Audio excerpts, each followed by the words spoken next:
ஆடி மாதத்தில் வர ஒவ்வொரு நாளுமே ரொம்ப ரொம்ப ஸ்பெஷல் தான்.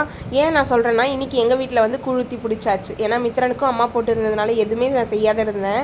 இப்போ வந்து மித்திரனுக்கு 3 மாதம் முடிஞ்சிச்சு அம்மா போட்டு அப்படின்றதுனால. அதனால் இன்றைக்கி வந்து வீட்டில் கூழ் ஊற்றி முடிஞ்சாச்சு. அம்மனுக்கும் வந்து நல்லா குளுமைப்படுத்தியாச்சு. சாமியெல்லாம் கும்பிட்டு முடிச்சுட்டு ஈவினிங் போல் வந்து பார்த்திங்கன்னா 2வது வாட்டி வந்து பார்த்திங்கன்னா சமையல் செஞ்சு படைக்கிறோம், நான்வெஜ் ஏதாவது. அதனால் ஈவினிங் போல் செஞ்சுட்டு இருந்தேன்.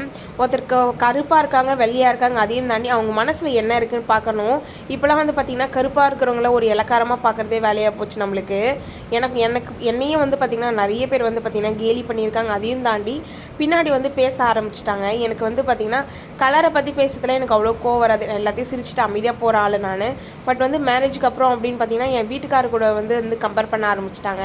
ஸோ எனக்கு ரொம்ப அந்த டைமில் ஹர்ட்டிங் ஆகும். நான் என் வீட்டுக்காரர்கிட்ட சொல்லி அழுவேன்.